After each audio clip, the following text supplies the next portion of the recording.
He estado leyendo en Twitter principalmente sobre algunas personas que se sorprenden por lo rápido que Estados Unidos intervino en Venezuela y la cuestión de horas para que Maduro fuese capturado y extraditado con dirección a Estados Unidos. A mí francamente no me sorprende porque mucha gente no dimensiona el poderío militar que Estados Unidos tiene y sobre todo la diferencia abismal entre las facultades y la capacidad armamentista de ese país respecto a cualquier país a nivel mundial, sí, incluso Rusia o China. Y creo que el mejor contexto para ponerla en ejemplo la diferencia es precisamente la Guerra del Golfo. La Guerra del Golfo fue un acontecimiento que ocurre en 1990 y básicamente fue un enfrentamiento entre Irak por una ocupación ilegal de Kuwait contra una coalición internacional, liderada por Estados Unidos, pero básicamente fue Estados Unidos quien manejó el conflicto bélico y quien lideró la guerra de principio a fin. En aquella época, Irak era el cuarto ejército más poderoso a nivel mundial. Era un ejército que tenía hasta 2 millones de soldados, 150,000 de esos 2 millones eran de la Guardia Republicana, que era una de las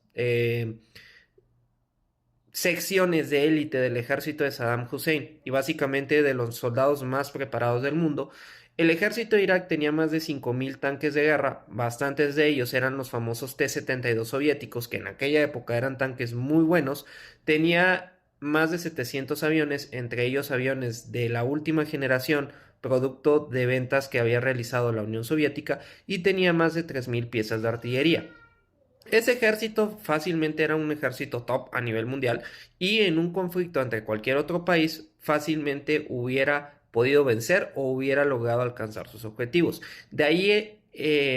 lo que provocó la ocupación de Kuwait porque básicamente iba a darle más poder a Saddam Hussein.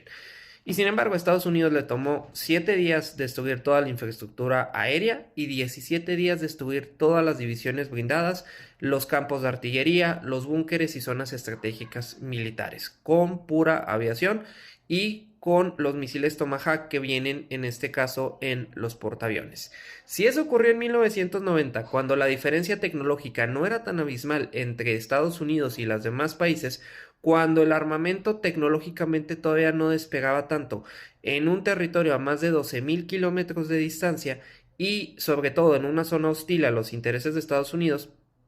¿qué les hace pensar que no iba a entrar como Pedro por su casa a Venezuela con un ejército totalmente incompetente, totalmente inútil, solamente útil para frenar manifestaciones sociales, con la población en contra en un país más cercano y sobre todo con un país en la quiebra? Es normal lo que vimos el día de ayer.